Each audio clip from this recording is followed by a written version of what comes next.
dedicated practitioners, dedicated extreme medics. Welcome to the final day of the World Extreme Medicine Conference. I don't know who else always feels like crying at this part of the conference, but I'm really always so sad that it's over and it goes by so fast. So as we reflect on the past days of insightful discussions, groundbreaking discoveries, let us embrace this opportunity to further explore the frontiers of medical innovation in extreme environments. Today's sessions promise to be a culmination of shared knowledge and experience and a catalyst for future advancements in the realm of extreme medicine. Today's guests, in the vast landscape of humanitarian work, there's something called the butterfly effect, and it becomes profoundly evident. A small act of kindness or intervention can ripple across communities, creating transformative impact. Understanding that our efforts, no matter how seemingly insignificant, can initiate a chain reaction of positive change is inspiring. It underscores the interconnectedness of our global community and emphasizes the significance of every compassionate act in shaping a better world for those in need. Which brings me to our next speaker. Dr. LaBrot is the founder and CEO of Floating Doctors, a group I have followed with great interest for a long time. Ben has dedicated his life to bringing essential medical aid to remote communities in need. In his captivating session, The Humanitarian Aid Butterfly Effect, Ben will delve into the profound changes that occur within volunteers themselves during their service work. He will explore how these experiences can lead to personal growth, increased compassion, and a broader global perspective. Join us to understand the long-term impact of humanitarian efforts and how volunteers' transformed outlooks can create a lasting value, both in their own lives as well as in the communities they serve. And without further ado, please join me in welcoming Dr. LaBrot to the stage. Thank you so much.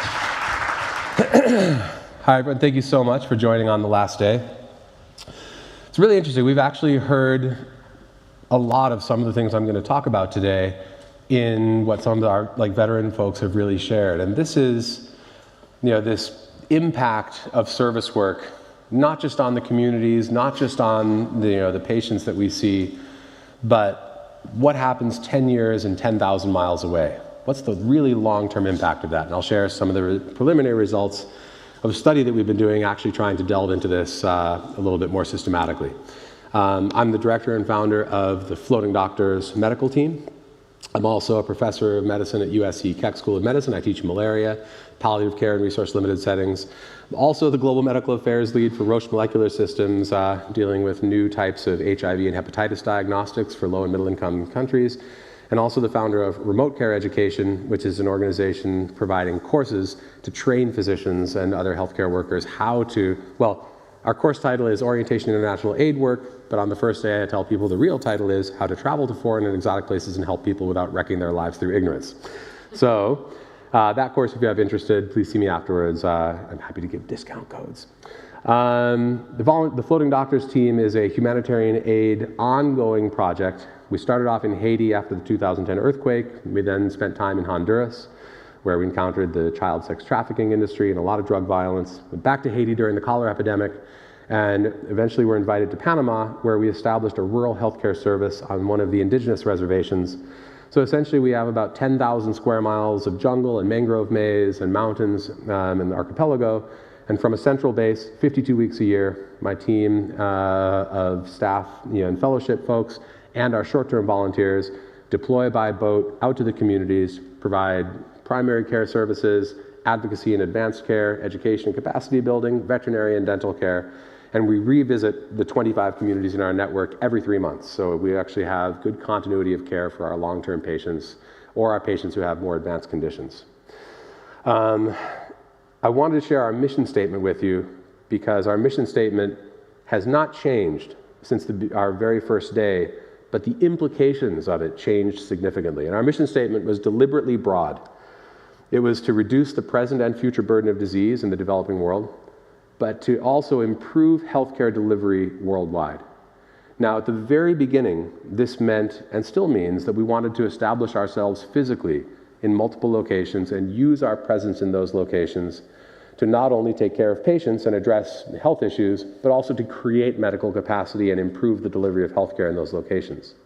But very quickly, that mandate to improve healthcare delivery worldwide presented a different opportunity, and one that we've leaned into really, really hard during our time.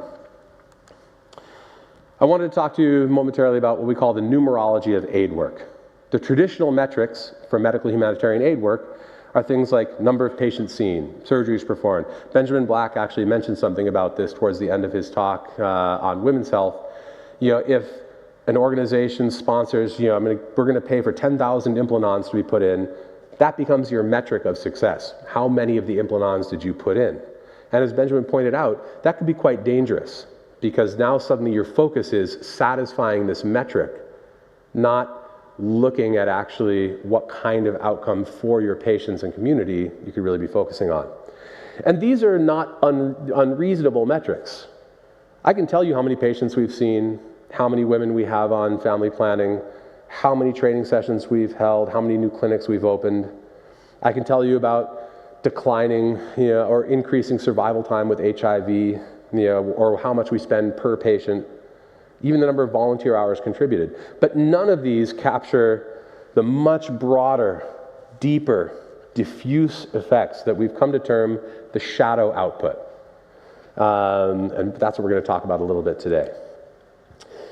Trying to figure out how to explain the shadow output. Anyone who has done a lot of humanitarian aid or volunteer or service work throughout their lives understands intuitively that who they are as a person and as a professional has been shaped, at least in part, by their experiences.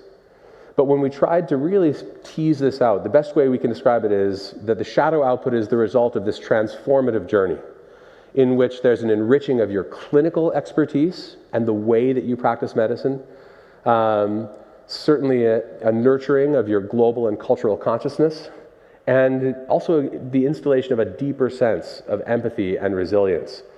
And this has a profound impact on volunteers' subsequent, or it can, I should say, this can have a profound impact on a person's subsequent career and personal life, with the end result being a perpetuation of a legacy of compassionate care and stewardship, we'll come back to that term too, that can span continents and even generations. In the business world, there's actually a term for this kind of approach. It's called the triple bottom line, or having ESG goals, environmental, social, and governance goals. About 90% of Fortune 500 companies have ESG goals. How much they actually lean into them, well, that's a little bit case by case. But interestingly, most studies looking at how much companies lean into their ESG goals have found there's a really elusive, perhaps a shadow, you might say, correlation with financial performance. That a lot of the companies that seem to focus heavily on these ESG goals, meaning you put equal effort into profit and also social and also environmental responsibilities, it seems that there is actually a relationship between how much companies lean into that and their financial performance. So quite interesting. For humanitarian aid volunteers, we think this really comes about because these are the kinds of things that are common personal and professional growth outcomes for people engaging in humanitarian aid work. Obviously, clinical confidence. Especially with our volunteers, I find that our US clinicians gain a lot more confidence at their classical clinical diagnostic skills, at their ability to do a history and physical and tease out the problem that way rather than relying more on labs and technology. Certainly your cultural competence, your ability to interact across different cultural barriers, your advocacy skills, since most humanitarian aid carries a very large advocacy component, your empathy, your communication ability, your leadership, your ability to work collaboratively in multidisciplinary international teams. We call it dramatic renewal of purpose. A lot of people have talked about that at the conference this year, that doing this kind of work can really help remind you sometimes why it is you got into healthcare in the first place. Obviously, global stewardship, again, going to come back to that concept. Patience and understanding, like if you aren't a patient person, Doing humanitarian aid work certainly makes you a much more patient person in every way. And this lifelong influence, that engagement with humanitarian aid work often can really significantly shape people's personal and professional choices subsequently. And of course, perspective. My favorite was learning the difference between actual problems and perceived problems. Anyone who goes into a hospital on any given day is going to meet somebody who, no questions asked, would change places with you in a second. No matter what your problems are, they would change places with you, no questions asked. And even though we encounter that on a daily basis in hospital, we still might get really pissed off if someone cuts us off in traffic on the way to the hospital, and we actually might think that that matters, when of course it doesn't. One of the things in our study that came up a lot was people saying things like, I feel like I understand the difference between real and perceived problems much better now. This was actually, it took me over 10 years to really figure out how to articulate this. And in the end, I came back to an email from a volunteer who had worked with us in Haiti near the beginning. It was a US physician. She came to work with us just for 2 weeks. And she sent this email afterwards going, hey, Dr. Ben, please thank the team for really great experience. And she ended up articulating, incidentally, what became our 3 pillars of output. She said, the care that we gave was highly needed, and it was the best possible in the circumstances, much better than I thought we'd be able to do. I was like, great, tick box number 1. We had better patient outcomes. She said, I really challenged myself. I felt like my clinical skills got a lot better. I was a lot more capable, doing those kinds of consults than I thought. I'll never, take the resources I have at home for granted again, and it made me really think differently about the way we use those kind of resources. I was like, great, better doctors. And then she said, I'd never done anything like this, and I think this might be one of the greatest things I've ever done. And I am determined to keep service a part of my personal and professional life in the future. For the next 10 years, she took medical students down to Skid Row to do street medicine among the unhoused population. And I can point to half a dozen patients, any one of which you could justify her coming for those 2 weeks was worth it. There was a baby with gonorrheal conjunctivitis that wasn't even at our clinic. She spotted it in the street. The end result is, easy treatment. That baby's conjunctivitis was taken care of, and mom. If not, that baby would be blind right now. And if you're born in Haiti, you're already operating at enough of a disadvantage. You don't need to be blind as well. So I could easily point to those metrics and justify her presence there. I have no idea how you quantify hundreds and hundreds of medical students being exposed to a very different kind of patient-centered, compassionate care with a very challenging patient population. I have no idea how you quantify that impact. But that really got us thinking about how to structure our program to try and maximize this output. And so we think of it as like the humanitarian triple bottom line. There's these 3 pillars of output, and most organizations focus primarily on the first, that you're looking for better patient outcomes and more robust communities and local capacity where you're working. And that's okay. That is a really legitimate focus. That should be a focus. If you're not focused on actually, doing good for the people that you're supposedly there to help, you really have the wrong focus. But you're limited if you don't also look for ways to get these other pillars of output, to improve the quality of healthcare 10 years later on another continent, because a volunteer came and worked with you and gained really valuable experiences that made them a better doctor and hopefully inspired them to be a better person. I don't care how good you were when you came. The hope is that you leave a better clinician, a better person. It certainly happened to me. So we've done a study these last couple of months. I'd hoped to be much further along, but difficult to pin down a lot of the people that we wanted to interview, because for our short-term impact study, we've done a pre- and post-volunteer survey so far of about 200 short-term floating doctors volunteers. About people coming for 1 to 6 weeks, the median being about 2 weeks, about 60% of them being students. And our pre-survey was really about their expectations and goals. And the post-survey was the immediate self-reported outcomes. And the expectations and goals tended to focus more on learning about humanitarian aid. But the self-reported outcomes often included a lot of things with long-term potential. They included things like man, I really got a lot more confident in my clinical exam, or this really made me more aware of the global nature of this kind of health issue, and so on and so on. Of particular interest to me, though, was our long-term impact study. And for this, we went back to volunteers or staff members or other people that engaged in humanitarian aid work with other organizations more than 5 years ago. Now, originally our goal was to try and see if we could quantify this long-term impact. We abandoned that after about 5 minutes. We're going to have to settle for articulating, exploring the ways in which people articulate the long-term sustained impact of their work on their professional lives and on their personal lives. So we did recorded interviews, and actually we used some AI tools to do the analysis. We fed all of the guardrails and guidelines into the AI and then fed transcripts in and had the AIs search for identified recurrent themes and it was a pretty interesting use of AI. It was a lot easier than getting like 10 reviewers to kind of do it manually. We asked very open-ended questions. We didn't want to lead anybody.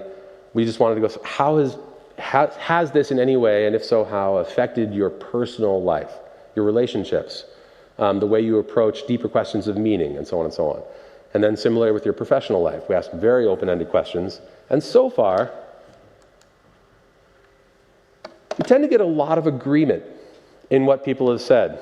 So of the folks so far, as you can see, a majority have all referenced very similar things. A more patient person, a more compassionate person, resilience, long-term resilience, that was a big one. I'd like to thank Erin for her talk yesterday on some of the realities of doing this kind of work. It made me think of that saying, you can be comfortable or you can be growing, but usually not both at once. And certainly, although in our organization we try to give people some semblance of comfort, the reality is you're going to do a lot of growing. Perspective, connecting, connecting was really interesting because it wasn't just connecting with other like-minded, it was the connections with patients, with taxi drivers, with people who you would normally never form any kind of connection with. There'd be no opportunity, there'd be big barriers. Problem solving, a sense of advocacy, the changing of one's medical role from a treater of patients to an advocate for patients, your individual patient and patients in the broader sense of the word.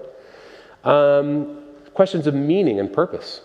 Humanitarian aid work sometimes would give people more questions than answers about things like why could this happen?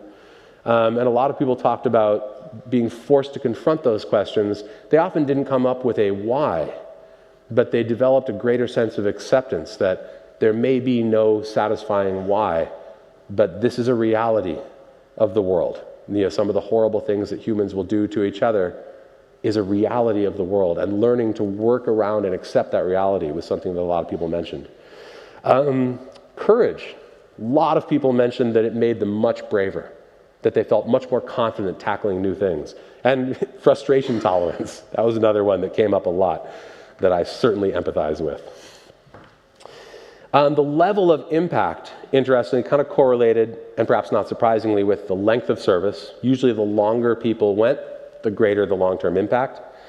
If it was a more underserved or more challenging setting, that also seemed to increase the long-term impact.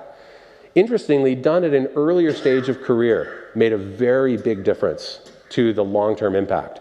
We found that people who did this at an earlier stage of their career were much more likely to have gone on to do the Liverpool School of Tropical Medicine course, or start coming to WEM, or finding other opportunities, or changing specialties. A lot of people made major career decisions, especially if they were at an earlier stage of their career. Another interesting correlation was the diversity of the volunteer cohort. And it seemed that the more diverse the volunteer cohort, the larger the impact. And I think that this has to do with just being surrounded in this kind of environment with a much more diverse set of backgrounds and experiences. Even medically, this manifests really easily. At the moment, my lead medical provider team is, I think it's 2 from Argentina, 2 from the Netherlands, 1 from the UK, and 1 from the US. So when they have a patient, one from the Netherlands says, well, I think this is what we should do. The one from the UK says, well, in the UK, we might do this. The one from the US says, well, we might do this. And they all put their heads together, and collectively, they have this massive toolkit. And that medical cultural exchange, the awareness that the way that you've learned to do it where you are from may not be the only way represented a really huge opening of people's minds to different possibilities, which was really interesting. A couple of people had said one of the things that they really liked was they said, I really felt like a real doctor. And while I was pleased that this was people's experience, it also made me sad that that they apparently weren't always feeling like a real doctor kind of in their home practices. And this was particularly true, I'm afraid, of my US colleagues. Because as far as I'm concerned, we're who we've always been. I don't think there's that much difference between a plague doctor then and a plague doctor during COVID. Still the same focus, worrying about, am I going to get this and give it to my family? Why? I don't understand why this patient's not getting it. Same things, probably the really, really same continuity of experience. And I was pleased that people were able to experience this by doing this with us, but also a little sad. Perhaps not so surprising, though.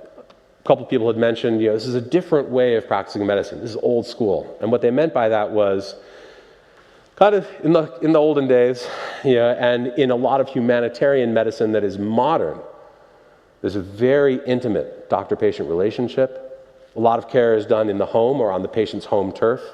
The emphasis tends to be on more classical clinical diagnostics, the history, the physical. The management focus tends really to be on the patient and family, whereas in modern healthcare, again, particularly in the US, there is often a massive fragmentation of care. Arguably, there's a pretty significant loss of trust occurring between patients and the healthcare world. House calls, super rare, unless you come to work with us, in which case you're definitely going on them. The focus often is on labs and imaging, things that you can document, especially because of the need to have defensive practice and billing considerations.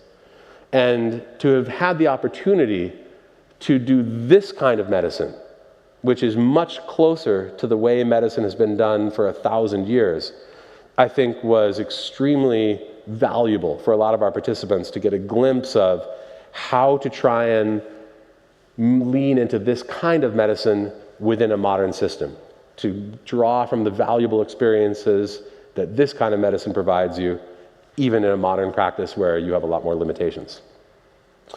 Another benefit that a lot of people mentioned was these connections. A lot of people had these lifelong connections through service bonding, and other people have talked about that at this conference as well, and Aaron mentioned this. When you come home, it's not always easy. The reverse culture shock is different than the reverse culture shock of just traveling. Because you come home, people are, so how was your trip? They may think that it was more like a vacation. Even if they don't think it was a vacation, they may make a really genuine effort to try and understand, but it's impossible. They just can't. Without having been there, just can't. And so a lot of these lifelong connections formed and remained strong because there was this unique shared experience. I think this is similar to combat soldiers who've been through combat together. There's this unique shared experience that just cannot be empathized by anyone else. And so this, I think, has helped cause some of these connections to remain very strong. People have said things like, I have friends all over the world now. When I pass through their countries, I drop in to see them. I'm still connected to the taxi driver I met when we were taking that little boy to get his cleft palate repaired. This is a picture of me and my wife when we revisited the Maasai community in East Africa, where this all started for me. This all started for me totally by accident. I was just traveling as a tourist in East Africa. The guy driving me said, hey, there's a Maasai village not far from here. Do you want to meet some of the folks there? I know them. And I said, sure, that sounds cool. I had just qualified weeks before as a physician. So we get to the village, meet them, and after about 5 minutes, they find out I'm a doctor, and immediately they're like, hey, doc, while you're here, can you look at this thing? So I get my first sidewalk consultation where there is no sidewalk. And then I get another, and another, and another. And 7 hours later, get back in the car and leave, and I went, all right, this is what I'm going to do. I'm coming back here. Any village like this in the world where people are poor and far from services, and I'm going to bring a way bigger backpack than I have now. And that's when I started thinking obsessively about how I was going to do this. But 8 years later, on our honeymoon, my wife and I went back to East Africa, and we went back to that same village. And, no doctor had been there since. You came back, and I'm like, I'm so sorry, it took 8 years. And as promised, I had brought a much bigger backpack with better tools, things, try to leave as lasting an impact as possible in the short time we were there. They found out we'd been married. They married us as Maasai. It was a big wedding feast. At the end, one of the older women in the community, will never forget, she took these copper rings off of her fingers and put them on our fingers. And, I'm still connected to that community. About once a month, I get an email from one of the guys in that community who has increasingly better English, to which I reply, thanks to Google Translate, in flawless Swahili. And he's like, all right, so this person has this person has this, and I write back as best I can. Okay, I think they could try, this person needs this in a center. So I do telemedicine for this little tiny village in the middle of nowhere that I'm still connected to 15 years later, where it all started. And these kinds of connections that are occurring all over the world. We have volunteers from 35 countries. And when they leave, they don't lose that connection. Thank you, Facebook and other social media, for allowing that to remain. And this really fosters a sense of belonging to a global community. And again, how to quantify this impact? I mean, impossible. But I certainly see, especially now, there's so much us versus them going on everywhere. So many ways to say, you are other than me. That these kinds of bonds often really transcend that. It's very difficult to see someone really as other when you've really connected with them as a human, either as a patient, as a friend, as a colleague. So coming back to this concept of global stewardship, over the years, we've heard about global citizenship, which I used to use that term. And eventually I was like, wait a minute, so you live in the world, so what? Simply existing in the world doesn't equate to making any kind of meaningful difference. And global leadership. All right, so great. What, you're going to tell everybody what to do? It's very dictatorial sounding. Just because you're a global leader, does that ensure a positive ethical impact? No, not necessarily. So the term that we really think of now is this concept of global stewardship. And this is a mindset where you're actively seeking out and embracing opportunities wherever you are to affect positive change in the world around you. And it's this global stewardship that we would argue reflects a much deeper, more responsible relationship with the world. Eric Hoffer was the US philosopher who I thought always put this really well. He essentially was saying, this doesn't necessarily come naturally to any of us. Maybe some people. But for a lot of us, this journey to stewardship is a prolonged journey, perhaps a lifelong journey, that may initially be quite voluntary, more than automatic. And he would say, help your sister's boat across the water, and yours too will reach the other side. That kindness can become its own motive. In short, we are made kind by being kind. Or as people in recovery programs would say, act as if until it is.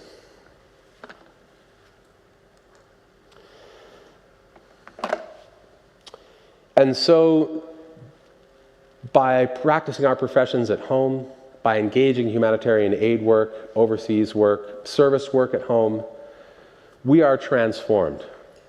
Anyone who does this knows this to their core, that you are not the same person that you were before you went to work in Gaza, went to work down at the local homeless shelter, went to work with floating doctors. You're not going to be the same person.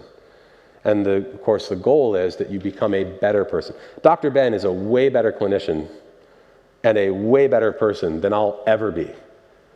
But now I know what I'm aiming at.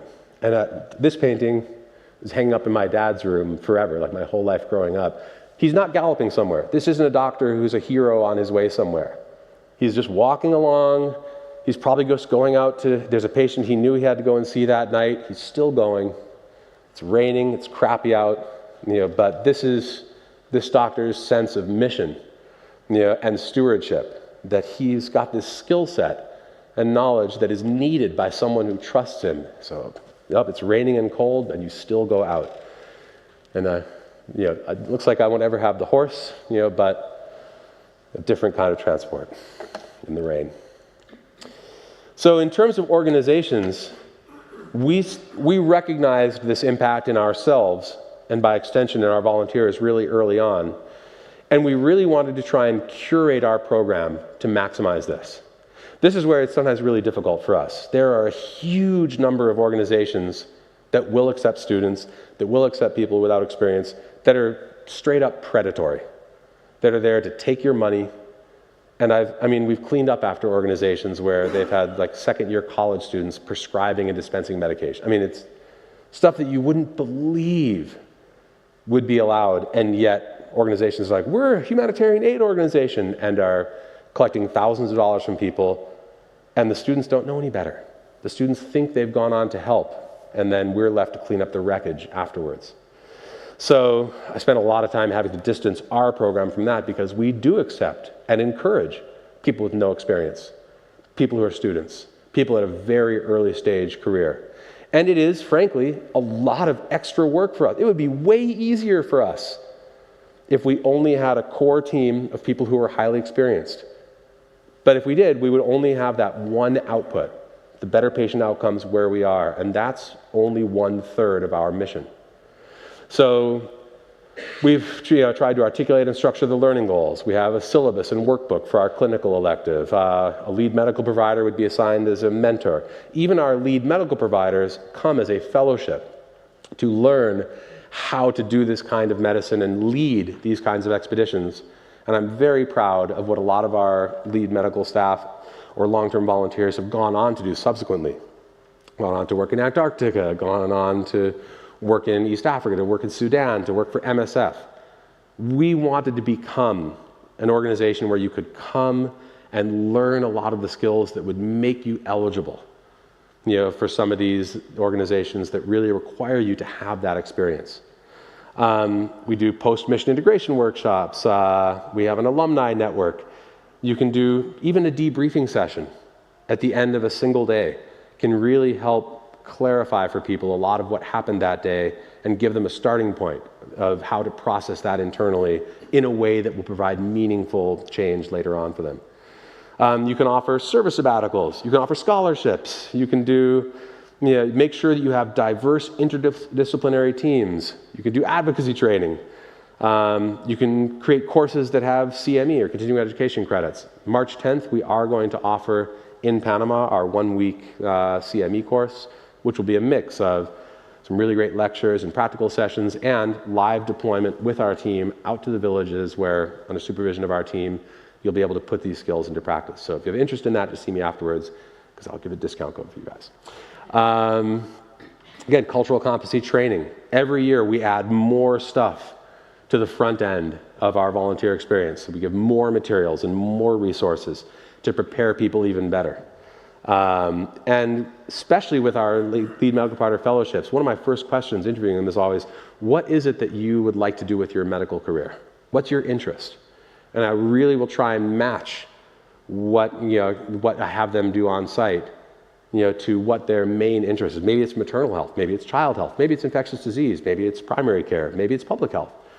I can often, if I know in advance, or if you know in advance what it is that your volunteers are interested in, you can often find a lot of ancillary opportunities for them while you're with them to maximize what it is, maximize what they get out of it. And this brings us back to this sense of improving the delivery of healthcare worldwide. So far, we've had over 7,000 volunteers from 35 countries.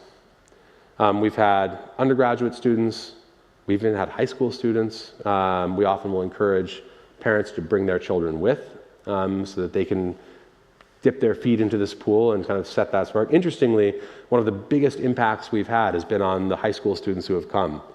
A very high percentage of them who had not been at all planning about a career in healthcare ended up now going on to careers in healthcare and medical school, things that are really interesting. And we really think of each one of our volunteers as another pebble being tossed back into the sea. And as Gandhi said, look, we ourselves feel that what we're doing is just a drop in the ocean.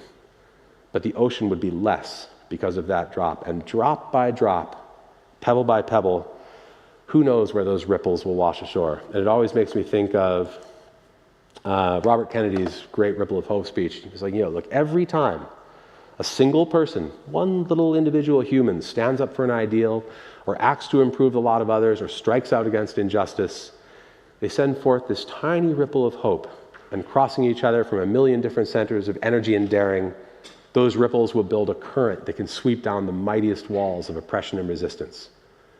Few massive changes in the world have come apart by only one person doing extreme things. It's happened. But most change in the world comes like this. It comes because enough people essentially start dreaming the same dream until it becomes reality.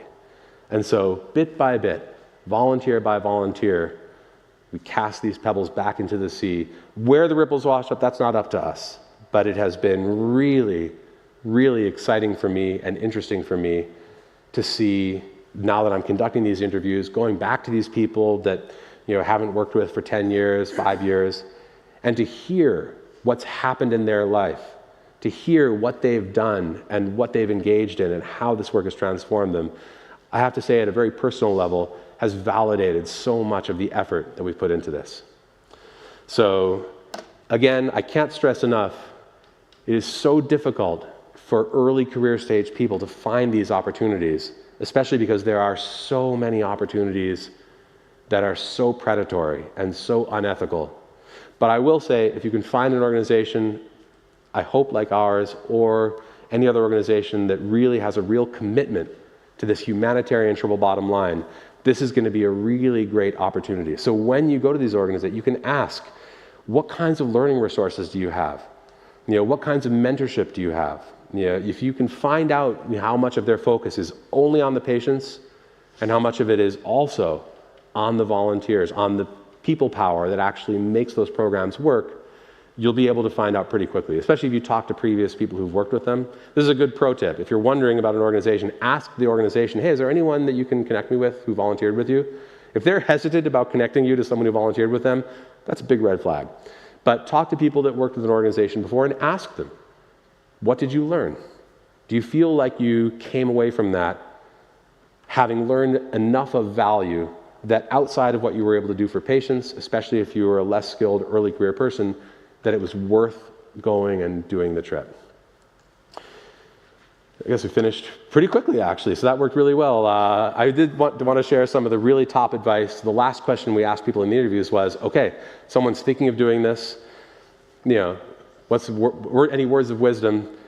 Go with an open mind, almost universal. They were like, go with an open mind, ask lots of questions. Second, be ready to be uncomfortable. Thank you, Aaron, once again, for really leaning into that yesterday. You're going to grow. The more uncomfortable you are, the more you'll probably grow. Another one, stay as long as you can. Another was buy your ticket right away.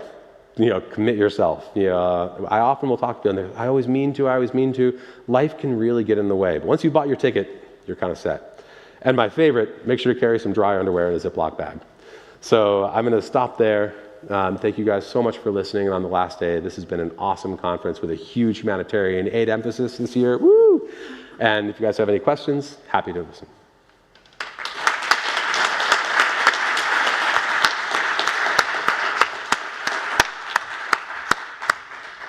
Thank you so much. That was great. Can't believe it finished right on time. I think you're the first speaker who did that. I know I had to be hurried off the stage. Do we have any questions from the audience about floating doctors or the work that they're... Yes, right here up front. I was wondering what do you know about the medical system in which country? In Panama? Panama, right. And how are they supporting you? Is there a connection? What's the... Cooperative. Yeah. As you'll find, when you work with underserved populations almost anywhere, they will often have an antagonistic or adversarial relationship with the local health service. So having to work with both is sort of like retaining really good relationships with both members of a couple who've been through a horrible divorce. Requires a lot of tactful, fancy footwork. But I will say, super important that the population you serve has to be in no doubt that you are on their side before you're on anybody else's side, which we do a really good job with. So initially, I think, and most people face this, when you go to help somewhere, if you're given permission, the moment the local health service signs something, yes, you may come and help, that's the same as them signing a document that they've failed, that what they're doing is not enough. And that's very difficult, none of us would like to have to admit that. And so there's a good formula. As soon as you run into that, just make sure you make clear, listen, no one will appreciate more than us what an impossible task you, the local health service, has been handed. You've been tasked to provide adequate health coverage for an elusive population who live well below the poverty line, who don't trust you, who mostly are illiterate, who live without communication or other infrastructure, including transportation. Oh, and you have to do it on a limited budget. Like, we get it. And our goal is not here to come and tell you what you're not doing, or tell you what you're doing wrong, or tell you how we do it in the States. We're just here to stand next to you, help shoulder this impossible burden as best we can, and we'd appreciate any advice that you can give us on how best we can help. That tends to really deflate a lot of bruised egos, especially if you can make that genuine. Unfortunately, you do get missions who are like, well, the way we do this in the States is, and if you go to work in places, it is likely that organizations like that have been there before you, and you may have to work against that. So it took us a while, but we got there with the health service in the end. So now we have a very, very close relationship, and the best moment actually came a couple of weeks ago. We're participating in a big collaboration with some other groups to open another clinic on the other side of the mountains from us. So it was a big meeting. It's being opened by another organization, but we're supposed to help facilitate it. And the Ministry of Health was like, all right, we'll sign off on this, but only if Floating Doctors is involved, because that's the only hope it has for continuing. I was like, yes, yes, we've arrived. So I wish I could say we got more material support, but then again, the health service in our province has almost nothing. So cooperative, but not very supportive. We often bring the vaccination team out with us, though, which is a huge help to the hospital, who can't do that unless they have the vaccines, the nurses, a doctor from the hospital available to be gone that day, the boat in working order, and gas, and the captain. And they rarely have all of those things together, but we have all but the vaccines and nurses. So those kinds of ways are really great ways you can relieve the burden without totally replacing, stuff like that. So. Oh, I love the diplomacy. I love that. Do we have any other questions? Right there. You mentioned taking high school students for experience, and what does that look like? So for that, we created a separate one-week program. Obviously, it's not appropriate for high school students to be like in consults and things like that. Some of our long-term patients, like we have like diabetes, things like that, in advance, they're like, yeah, they can sit in, that's fine. So they can actually see how these consults are done. We expose them, they might help at our admin table, they might work in our pharmacy, we'll get them involved in a health education project, and then we also do, with our other partners, we want them to see the whole picture. So we're with the Coral Reef Restoration Group, and they do an artificial reef project, and we take them to one of our indigenous communities that does cacao farming. We just try and inundate them with as much new information as possible, and it really, on the high school students who typically come from more sheltered upper middle class backgrounds, it's very transformative for them. Especially we do a week in advance. We have all this our curriculum we will give their group leaders a week in advance to prepare them, and then a week of stuff afterwards. And the high school kids were the most transformed in terms of choosing career paths, sometimes based on a single one-week experience. Really extraordinary. More than we'd hoped for. I think that the commitment to education and the experience of others in addition to the aid work you're providing, I think it's an essential thing, as when someone's young in their career, it's really difficult to get that experience and to have somebody believe in you and take the time. Having a student with you makes everything take more time. And so it's admirable. We have a program, we bring kids from, I'm a member of the Optimist Club, and the Optimist Club where I am operates a foster youth home.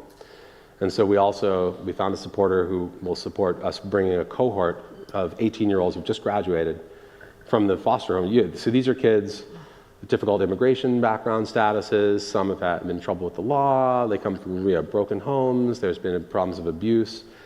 And the first cohort really astonished us because we're bringing them down for over a month after doing pre-work with them. And most of them were Hispanic or Latino. And because they were then able to translate, that puts them at the center, of the whole delivery of care turning on them. And when we talked to them about how it had impacted them, the language they used was universal. It was, I really felt of use. I really felt like I had real value. And I realized these were kids who've been on the receiving end of help their whole lives, who've been a burden, who felt unwanted. And to have, consultant physicians really leaning into them, for advice about what a patient is saying, really listening to them and valuing them was extraordinary. Seeing how empowering this was. And as a weird side benefit, we did have kids who were Hispanic or Latino, but who had not necessarily, who'd been born in the US, but not traveled back, had no real experience with their own heritage in Central America. And many of them had family members who came from rural, villages that were not indigenous, but pretty similar fundamentally to ours. So you bring them into the village, and all of a sudden, the stories that their abuela or abuelo had told them about growing up in these little rural villages suddenly made sense. And so, ironically, we actually had people connecting with their own heritages, by coming and doing this kind of work. So this transformative aspect sometimes has been really surprising, and worked in ways that we hadn't anticipated. And I don't want to forget our digital audience. I don't have the iPad. Does anyone have the iPad? Are there any questions from the digital audience? And I do have, thank goodness I remembered to bring some of my cards with me. So especially people who are early career stage, whether you have any interest in working with us or not, I'm always happy to arrange time to hop on a call and kind of help people talk through, this is what I'm interested in, I'm thinking of doing this, going down this path. I was really lucky to have people do that for me, and I always make time for people for that as well. So. And I've known several people who went out with your group, and they have used words like transformative. Awesome. And okay, so we have two questions. The first one is, you've spoken about taking doctors. Do you also take international nurses on your program? Yeah, take nurses, physiotherapists, which have a big role in our program because we can lean heavily into physiotherapy for a lot of our patients, OTs, speech therapists, even non-medical people. So if there's a medical person who has a partner who's non-medical, we really are happy for them to come together. There's plenty of work in every direction, no matter where you turn, where we are, that no one's going to come and just stand there riding along. Everyone will be put to work in a productive way. So if you're wondering, I'm this specialty, I'm this, I'm non-medical, feel free to reach out to me. I'm happy to explain to you exactly how your particular talent or skill can be used in a way that's of service. Lovely. And our next question is from Rachel Robbie. Thank you for this amazing and inspiring talk. What would you recommend to a paramedic student, to which course to start with? For a paramedic student, WEM has a huge number of awesome courses in that regard, and they didn't pay me to say that. We do have our own course that's accredited as well that we're doing in partnership with WEM in March. That's technically aimed at doctors, but it's really suitable for anyone who's thinking about engaging in international aid work. It really covers everything. For a paramedic, again, it also depends what kind of work you're interested in doing. Is it, are you a native Arab speaker and you have an interest in working in the Middle East? Then some of the desert courses, some of the stuff like that might be more apropos. So you want to try and match your training to what it is that you're interested in. I've got another question as well. From Katie McCarthy. Do you offer streams of education/inspiration to the population in Panama? Yes. Our goal would be to work ourselves out of a job. And a big part of that is raising the level of health knowledge, not just among our patients, but among the local midwives and parteras. And Benjamin Black talked about this a lot. You don't hip check the local midwives out of the way and go, well, I'm a doctor, I'm going to handle this. You work with deep respect, with your local, kind of practitioners, your curanderos, your botanic medical practitioners. These are the trusted providers when you're not there. And now we do actually partera midwife conferences. So all the local area midwives come to our base for a couple of days, a few times a year. We learn from them, they learn from us. We try, this is a great way for us to figure out not just what we think are the problems, but what they think are the problems, and to find out what it is that they think they need, which is often very different from what we think that they may need. Oh, and sorry, there's another question coming in. Do you still practice yourself? I do, but I only practice in Panama. I always thought that I would come back to the US from Ireland and practice. And unfortunately, I found myself saying with greater frequency, I would rather throw myself off a building than practice in California, because I'm a primary care doctor. And no primary care doctor that I know in California is really enjoying their practice right now. None. And I had to travel to the middle of the jungle with no electricity, no water, the nearest actual toilet 50 miles away, to have the luxury, and it is a luxury, of never having to be able to say, do they need a prior authorization from that? Could I have more than 15 minutes with this patient? What's the billing code for that? Those are things I've never had to say, and I plan on keeping it that way. On the one hand, it makes me sad because I will never be the level of clinician that my father was, who's for 50 years been one of those old school, frighteningly skilled internal medicine physicians who, while auscultating your chest, is also keeping half an eye on your jugular venous pulse and stuff like that, and going, you have porphyria cutaneous tarda, and being right. I'll miss not being able to ever reach that level. But every time I get back to Panama, I get to see my patients. Maybe a 10-year-old kid who's been my patient since I ultrasounded his pregnant mom 10 years ago. That's an awesome 19th century black bag country doctor experience, except that my black bag also has portable ultrasound and a sat phone and a lot of other great conveniences in it. I'd say you're pretty close to your dad. Do you ever have retired doctors wanting to get involved in medical work again? Yes, and I love having retired doctors because a lot of the retired doctors have this massive skill set. So when a retired doctor, if a volunteer comes who has a particular skill set, we don't think of it as a one-way, like, all right, while you're here, you're going to learn from us. If we find that people have this skill set, we go, hey, do you want to do an ultrasound workshop for the other volunteers while you're here? Or would you do we do grand rounds every week. Would you do a presentation on such and such? So if we have these older retired doctors, for us, that's a huge value-added, proposition for our student volunteers. And a lot of these older doctors are so enthusiastic to be able to share this dying out skill set, with the younger generation of docs. And I can only imagine. I love what I do so much. I'd miss it a lot, or I will miss it a lot when I retire. Come and work with us. I will. Yes, we have an audience question right down there. I love the luxury of time for these questions. Right? Nice job. I was just curious, when you were getting started with all of this, did you have any mentors that you looked to for advice? Starting out at the very beginning, no. And then we got to Haiti, and I got mentors in Haiti. Mostly along our Haitian colleagues, who really, Haiti is where I learned how to do everything that we do now. And I should say how not to do a lot of the things that we saw being done. It was Haiti after the earthquake, and I have to tell you, for half a year afterwards, I was ashamed to say we were, an NGO, because by association of what we saw there, it was horrendous. So I'm proud to say that the decisions that we made about how to operate then are the same ones that we abide by now.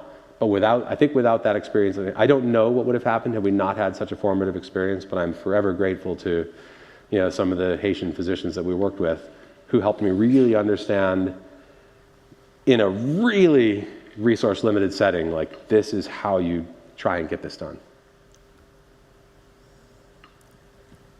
Any other questions from our audience, either in person or digital? Right up There's here. no online questions. Up here. Thank you. That was really great, so thank you. I just had a question. With the pharmacy situation, so one is are the medications coming from Panama themselves, or are they coming from all over the world? Total mix. All over the It always depends where you are, too, what's going to be the easiest.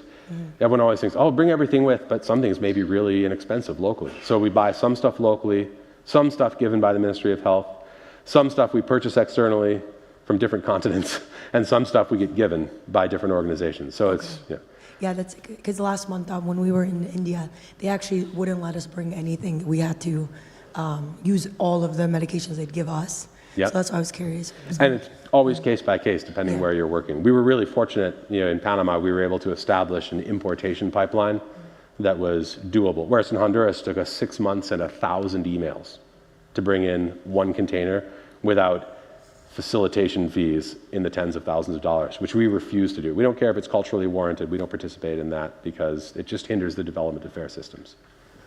Mm-hmm.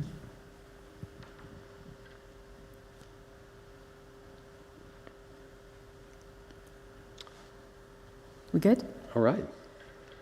There's no more online questions. Okay. Oh, all right. Dr. Ben LaBrot, thank you so much. Floating doctors. Thank you so much. And thank you guys all for being here. Awesome conference this year, and again, like sad on the last day. Thank you guys. I just listen. Thank you, Ben.